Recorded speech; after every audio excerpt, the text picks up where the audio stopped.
Thank you. Thank you so much.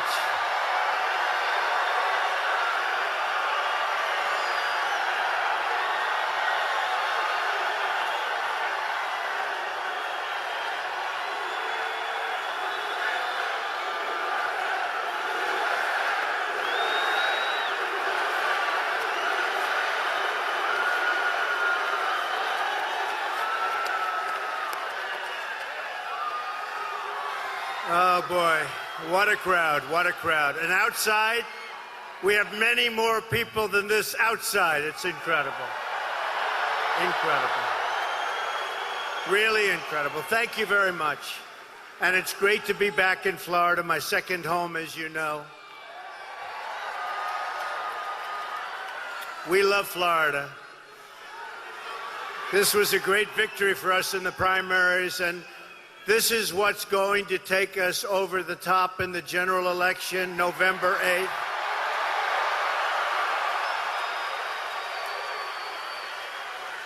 And we're going to make our country great again. We're going to do some job. Thank you.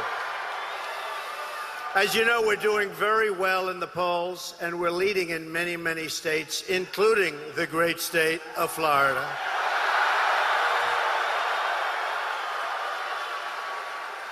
And we do expect to win Florida. I really expect it. It's going to happen. We're going to win Florida.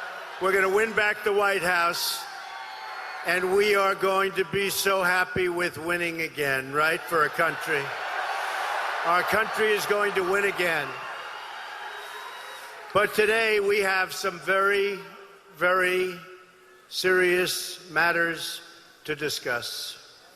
Let me begin by thanking our incredible law enforcement officers who don't get the credit they deserve.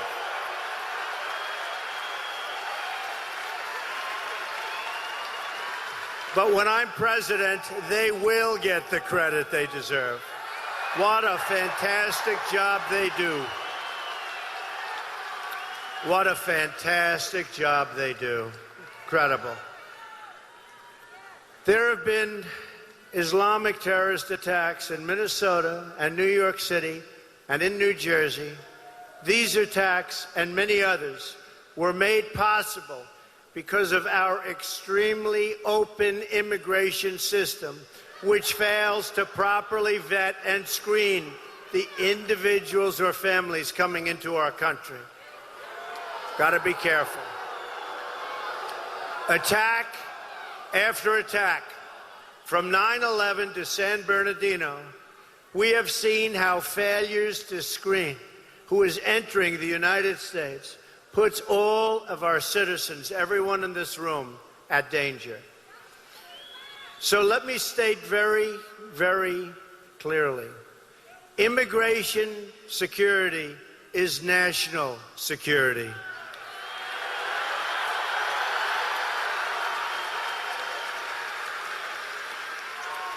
My opponent has the most open borders policy of anyone ever to seek the presidency.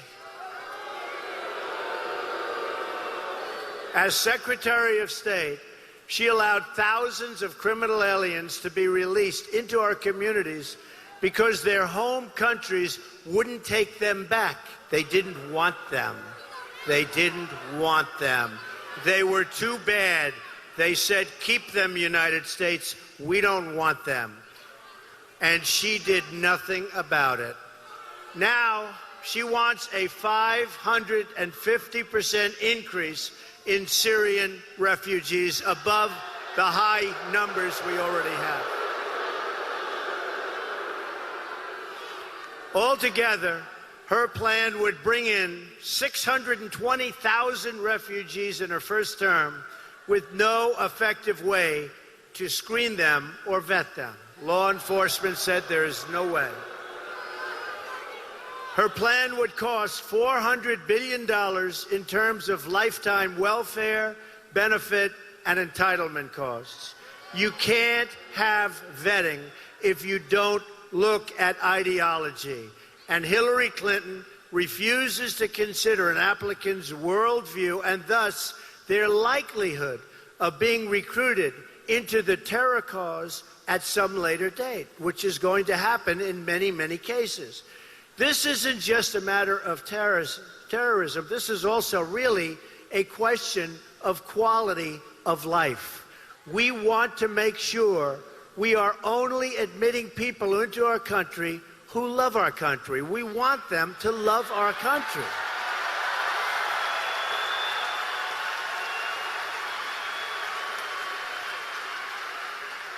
And we want them to love our people. We support immigration that strengthens and uplifts our nation. People who come here, they support our values, and they want to uphold our Constitution. My highest duty as president is to protect our citizens and to uphold the Constitution of the United States.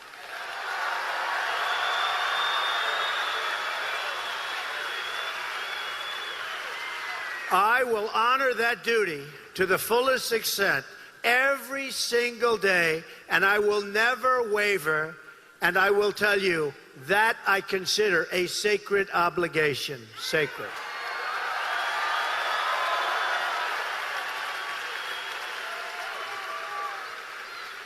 It's just a plain fact that our current immigration system makes no real attempt to determine the views of the people entering.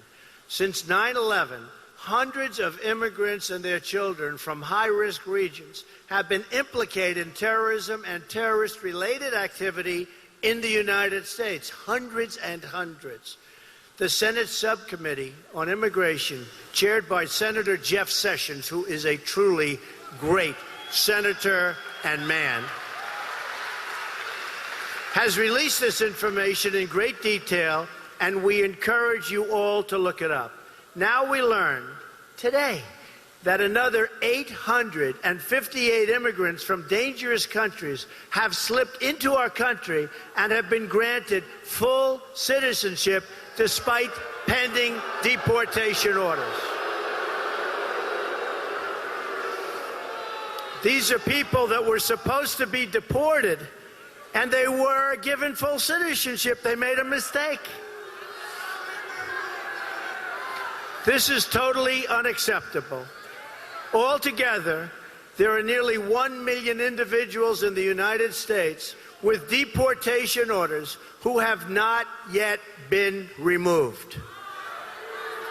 In the 20th century, the United States defeated fascism, Nazism, and communism.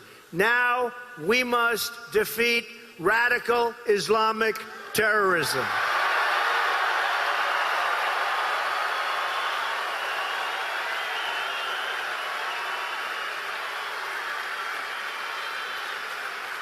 Yet the President of the United States or my opponent, and both, won't even say the words radical Islamic terror.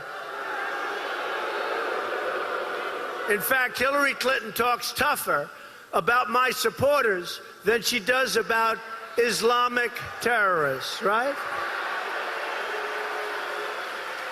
She calls the patriotic Americans who support our campaign, many of them cops and soldiers, deplorable and irredeemable, and she means it. Millions and millions of people. Has she ever talked that way about radical Islam? No. Or about those who oppose and murder women and gays overseas?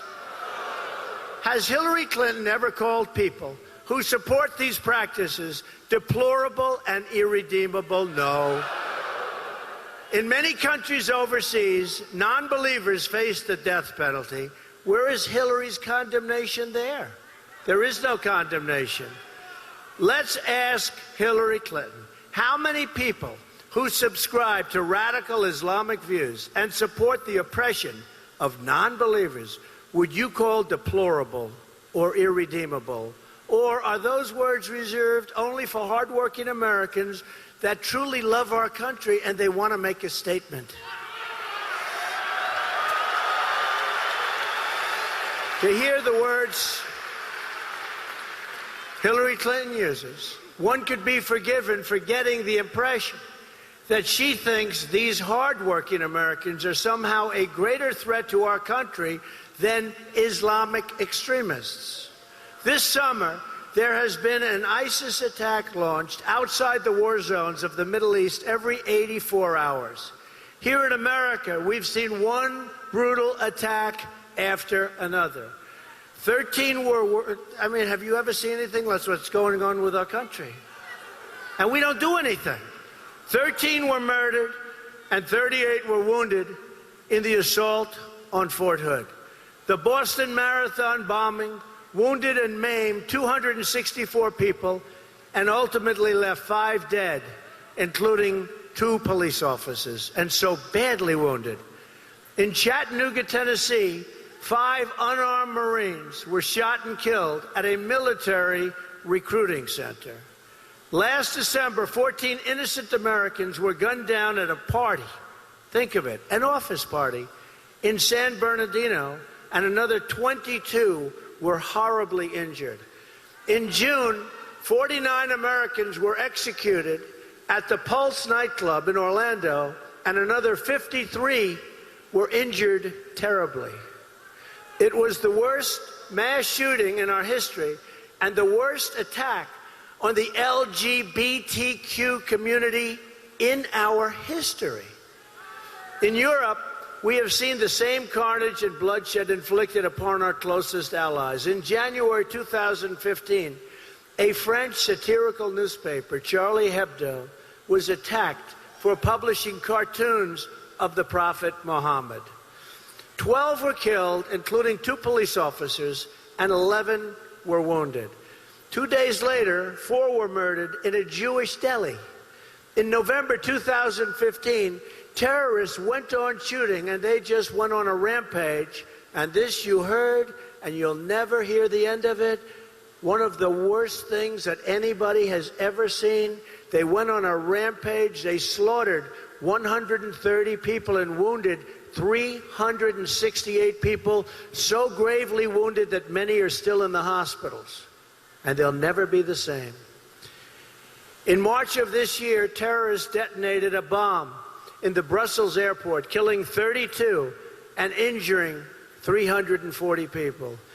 This July, the south of France, an Islamic terrorist turned his truck into an instrument of mass murder, killing 85 men, women, and children, and wounding 308 people.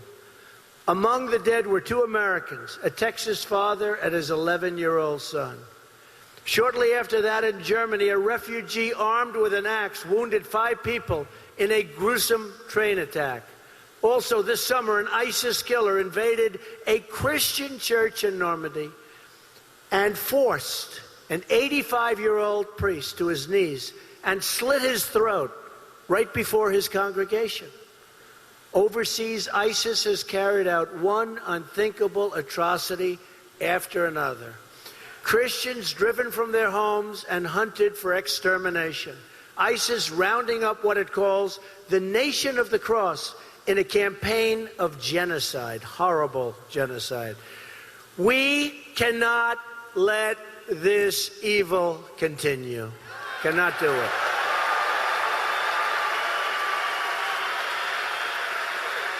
Cannot do it.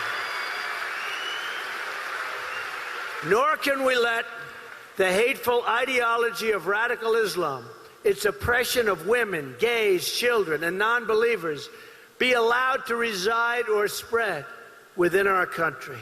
Just can't do it. We will defeat radical Islamic terrorism, just as we have defeated every threat we have faced in every age before. But we will not defeat it with closed eyes or silent voices. Anyone who cannot name our enemy is not fit to lead this country.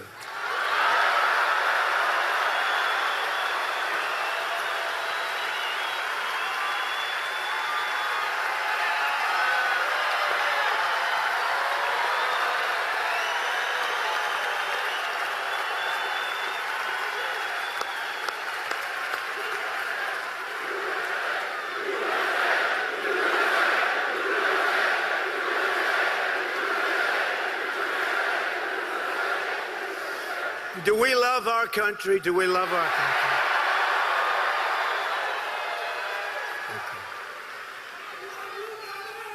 Thank you. Thank you. Greatest people on earth. Greatest. And we have a lot of great people on earth. I have to tell you that, folks. We have a lot of great people on earth. But we have to fight the bad ones. We have to all do it together. Anyone who cannot condemn the hatred, the oppression and violence of radical Islam lacks the moral clarity to serve as our president.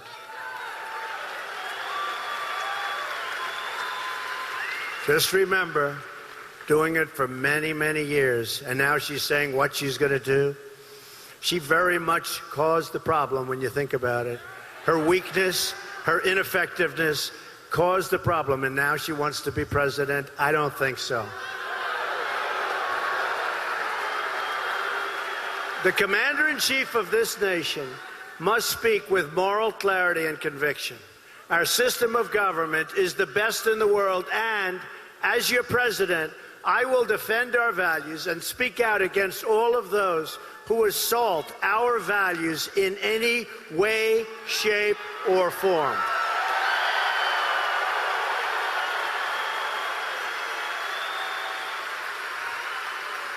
We will be united.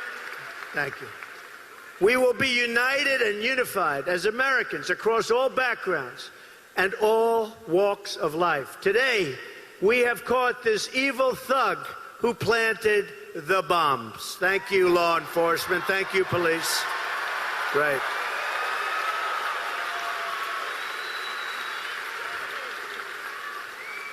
But the bad part, now we will give him amazing hospitalization. He will be taken care of by some of the best doctors in the world. He will be given a fully modern and updated hospital room. And he'll probably even have room service, knowing the way our country is. And on top of all of that, he will be represented by an outstanding lawyer. His case will go through the various court systems for years, and in the end, people will forget, and his punishment will not be what it once would have been. What a sad situation. We must have speedy but fair trials, and we must deliver a just and very harsh punishment to these people.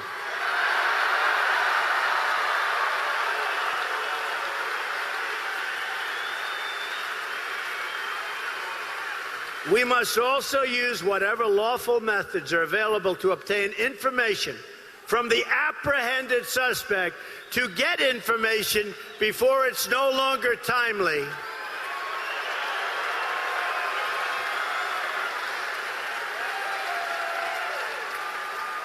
And Congress should pass measures to ensure that foreign enemy combatants are treated as such. These are enemies, these are combatants, and we have to be tough and we have to be strong.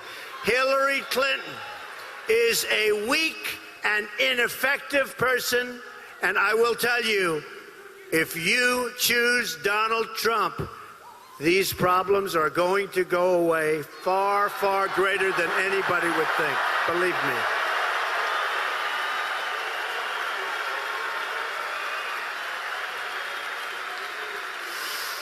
She is a weak and ineffective person. Just remember that. Hillary Clinton, and they are looking, oh, they want her so badly. They want her so badly.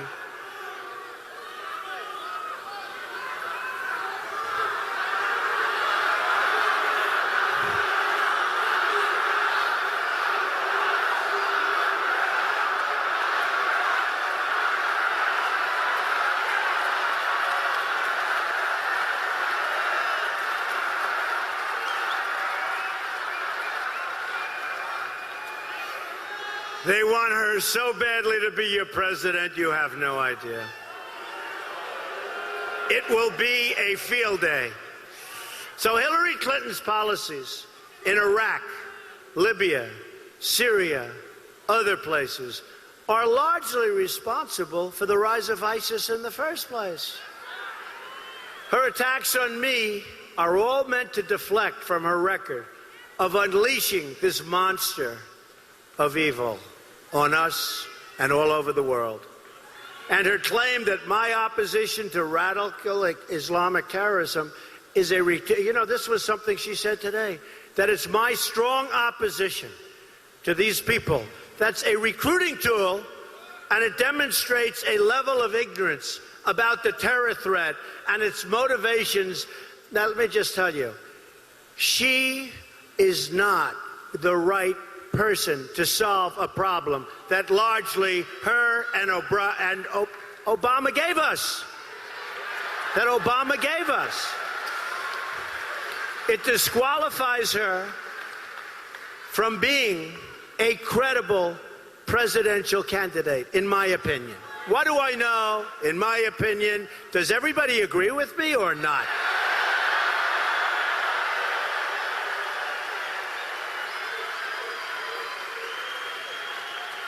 That's all we need is 4 more years of Obama, except worse.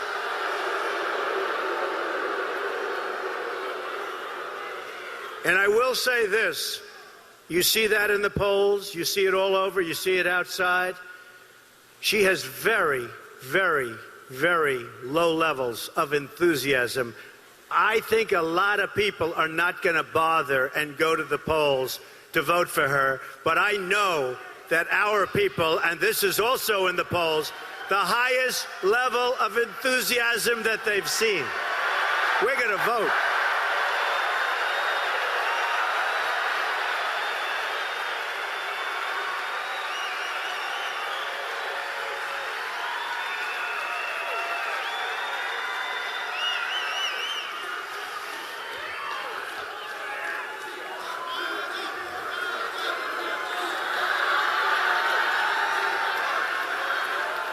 Obama, Clinton have been silent about Islamic terrorism for many years.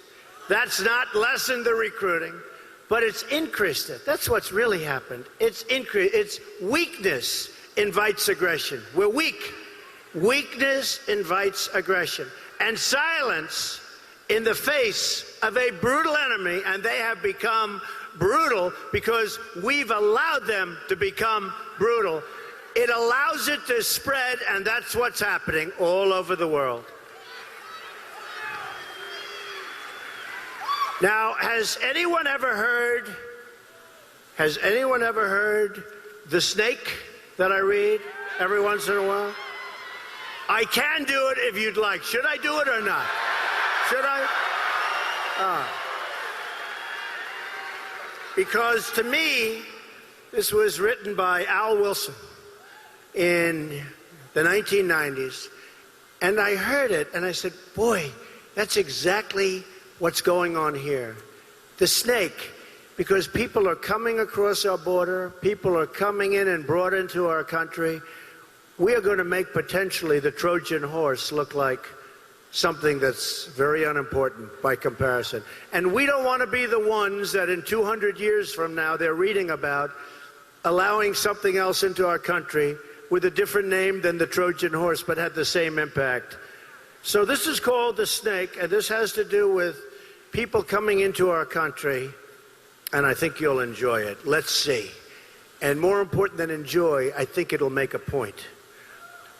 On her way to work one morning, down the path along the lake, a tender-hearted woman saw a poor, half-frozen snake. His pretty-colored skin had been all frosted with the dew. "Oh, well," she cried, "I'll take you in, like we're doing, and I'll take care of you. Take me in, oh tender woman, take me in, for heaven's sake. Take me in, oh tender woman," sighed the broken snake. She wrapped him up all cozy in a curvature of silk, and then laid him by the fireside with some honey and some milk. Now she hurried home from work that night. As soon as she arrived, she found that pretty snake she'd taken in had been revived. Take me in, O tender woman. Take me in for heaven's sake. Take me in, O tender woman, sighed the broken snake. Now she clutched him to her bosom. You're so beautiful, she cried. But if I hadn't brought you in by now, you certainly might have died. Now she stroked his pretty skin, and then she kissed and held him tight. But instead of saying thank you, that snake gave her a vicious bite. Take me in, O tender woman, take me in for heaven's sake. Take me in, O tender woman, sighed the vicious snake. I saved you, cried the woman, and you've bit me. Heavens, why? You know your bite is poisonous, and now I'm going to die. Oh, shut up, silly woman, said the reptile with a grin. You knew damn well I was a snake before you took me in.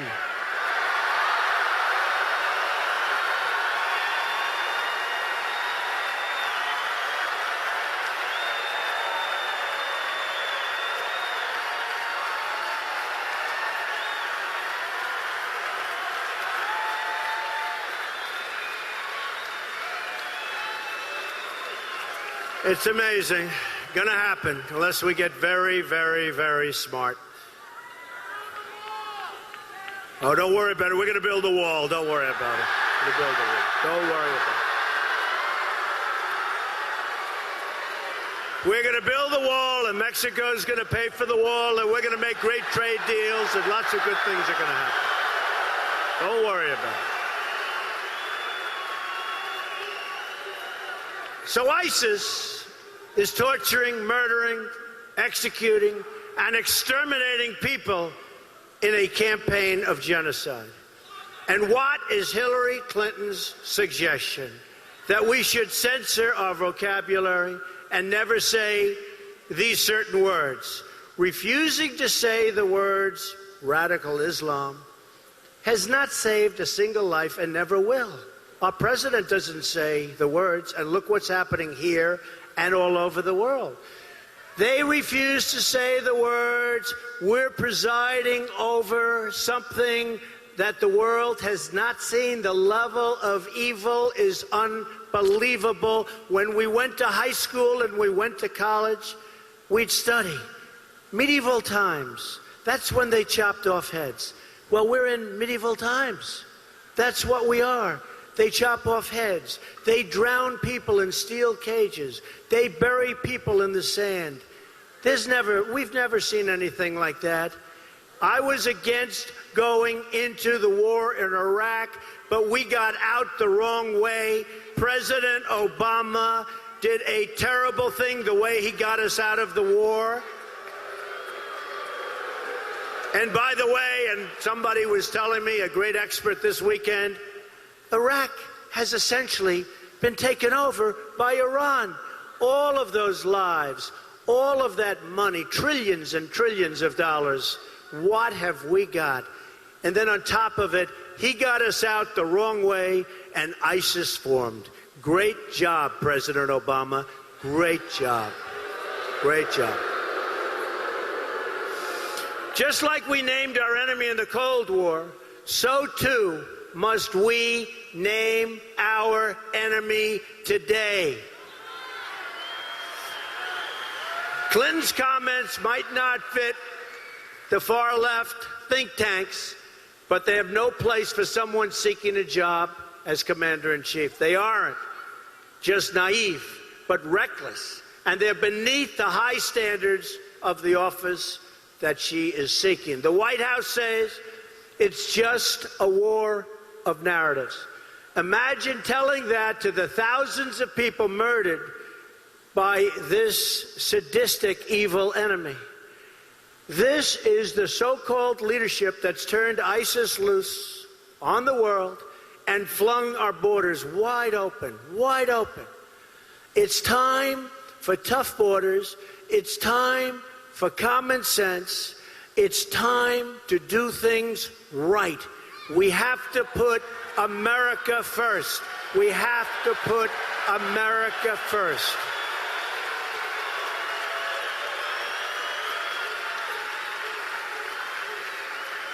Obama and Clinton have toppled regimes, displaced millions of people, then opened the door to ISIS to enter our country.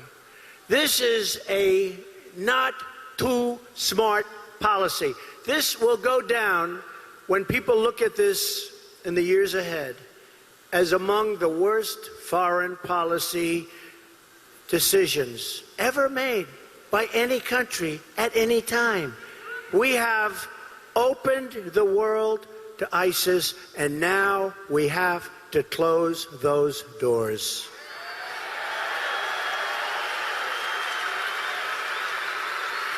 Hillary Clinton's decisions overseas have left us with the threat we face today, and her immigration policies will invite this threat onto our shores, and it's already happening.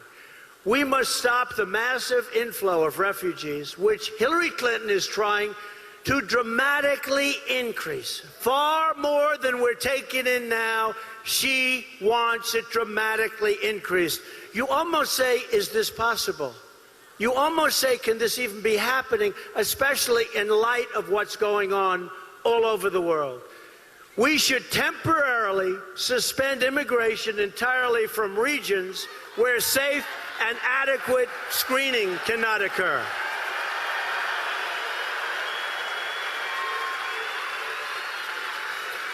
My policy will benefit the millions of wonderful immigrants living here and the wonderful immigrants coming in to our country in the future, because all good and decent, loving people want to live in a good and decent, loving country. Let me emphasize this point. The pro-immigrant position is the position that favors tough screening and tight controls. And we want people to come into our country, but they have to come in legally through a process, and we need extreme screening.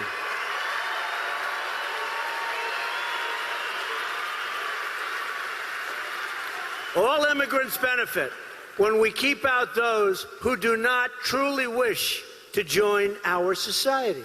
Immigrants benefit economically in terms of less job competition, and they benefit in terms of safety when we control future admissions into our nation. We want to take care and protect all of our people, including our great law-abiding, American-loving immigrants. No one has a right to immigrate to this country. It is the job of a responsible government to admit only those who expect to succeed and flourish here and really be proud of what they've done and where they came from. And they have to love our country. They have to love us.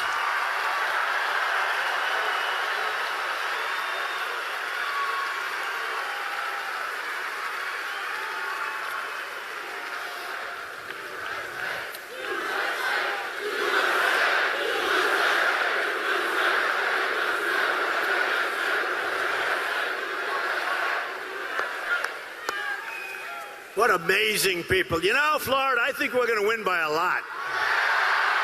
We're going to win by a lot.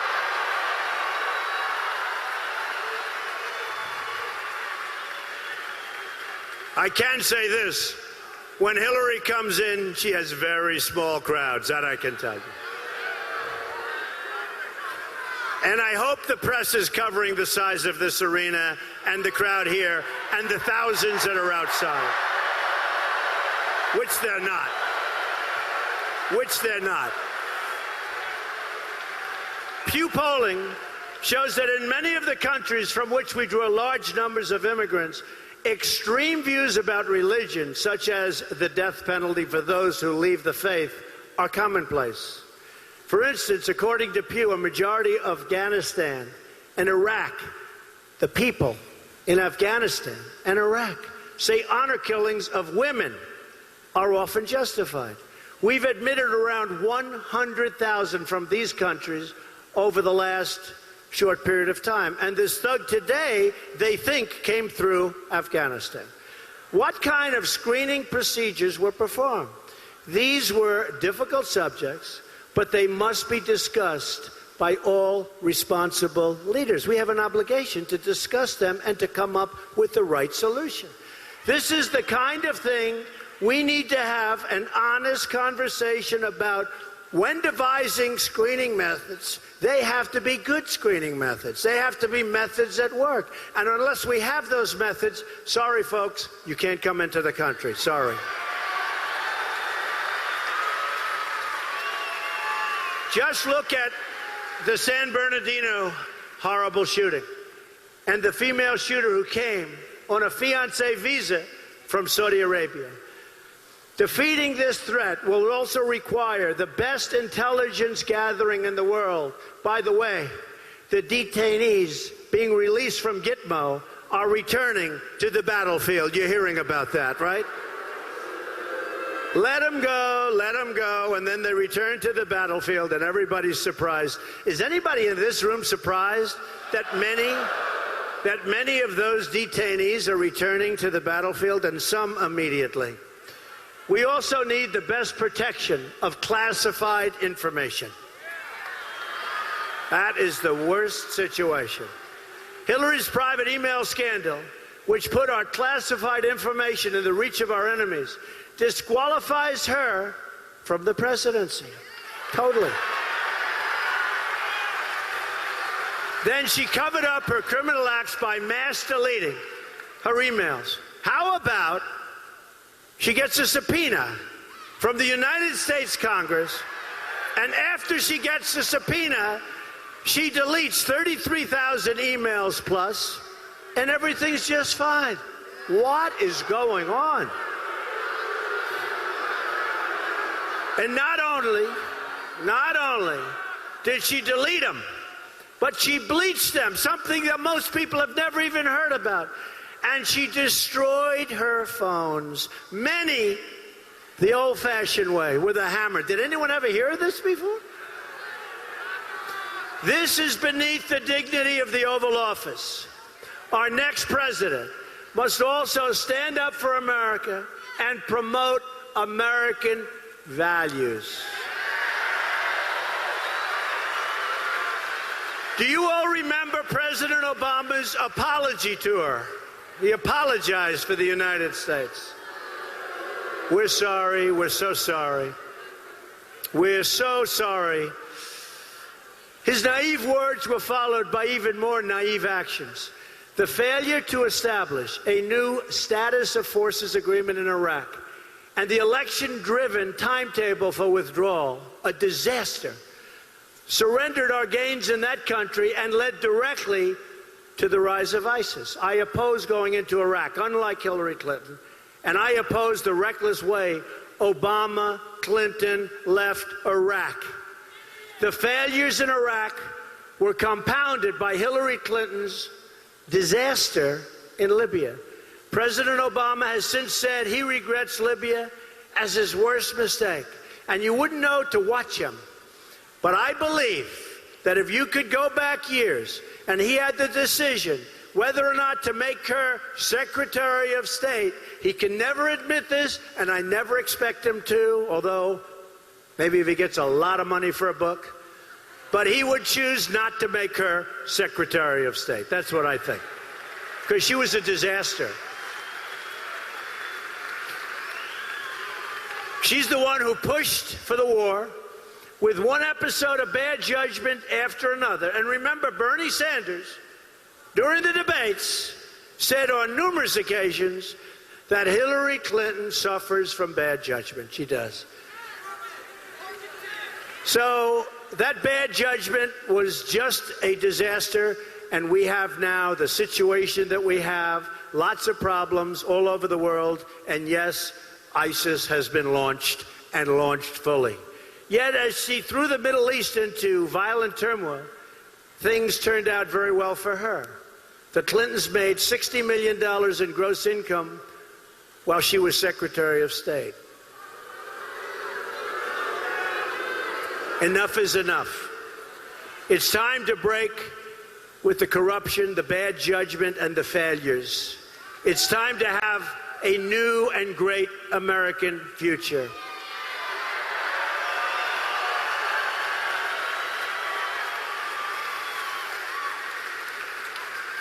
We're going to change our immigration system to reflect American values. Remember, American values. We're going to stop the reckless and costly policy of regime change overseas and instead focus on working in partnership with our allies on a military campaign to utterly destroy ISIS. We have no choice. This effort will require military warfare, but also financial warfare, cyber warfare, and even ideological warfare. We have to beat them at their own game. They're playing the game much better than we are. And youth is going for their version, not our version. Our goal is not to build democracies. Our goal is to defeat. We want to defeat our enemies. And then we want to get back to rebuilding our country. Our country's a mess. Our infrastructure's a disaster. We owe, right now, almost $20 trillion. And our country's in trouble. Enough endless war. It's time to have a real plan for victory. But to win this struggle, we need to be strong at home. My economic plan can be summed up in 3 very simple words: jobs, jobs, jobs.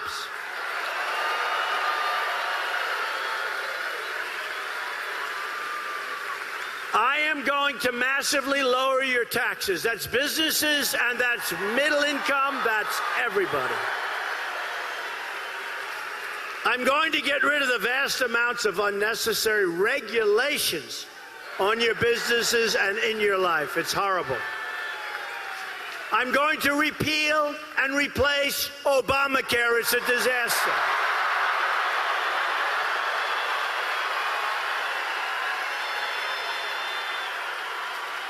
I'm going to unleash American energy. Unleash American energy. And wait till you see what happens. We'll start paying down our debt. So many things can happen, and even your electric bill will be a lot less, I hope. If we do it properly, I know. I'm going to appoint justices to the Supreme Court who will follow the Constitution.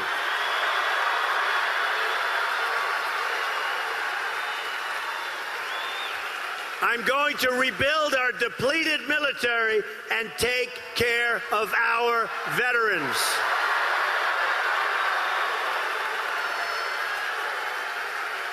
I'm going to renegotiate our disastrous trade deals, and they are indeed a disaster. I'm going to put American workers first and fix our rigged system. It's a rigged system, folks. We will rebuild our roads, our bridges, our tunnels, highways, airports, schools, and hospitals. American cars will travel the roads. American planes will soar the skies, and American ships will patrol the seas. American steel will send new skyscrapers into the clouds. American hands will rebuild our nation. American hands. And American energy, mined from American sources, will power this nation. American workers will be hired to do the job. We will put new American steel into the spine of our country. I will fight for every neglected part of this nation, and I will fight to bring us together as one American people. Imagine what our country could accomplish if we started working together as one people, under one God, saluting one American flag.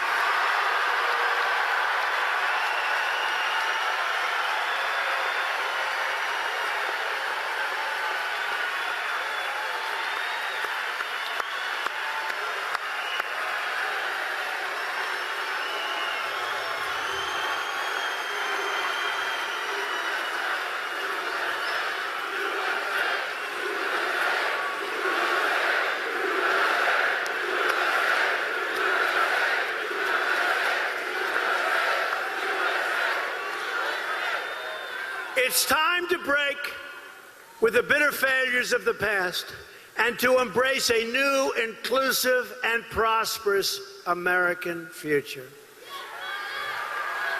A future of success, togetherness, and unity. A future of fixing our inner cities and our African American areas of this country that have been treated so badly.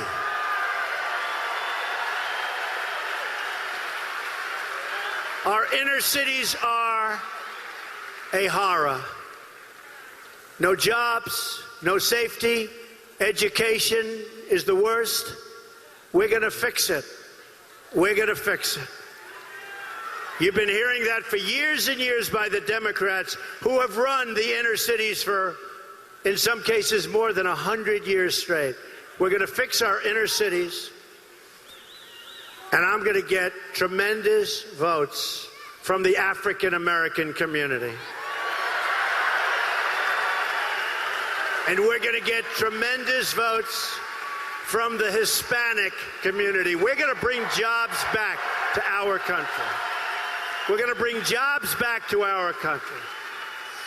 And once more, we're going to have a government of, by, and for the people.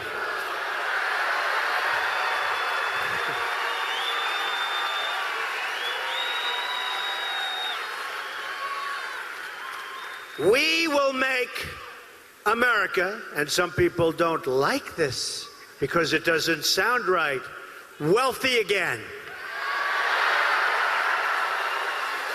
We will make America strong again. We will make America safe again. And we will make America great again. Thank you. God bless you. Thank you. God bless you.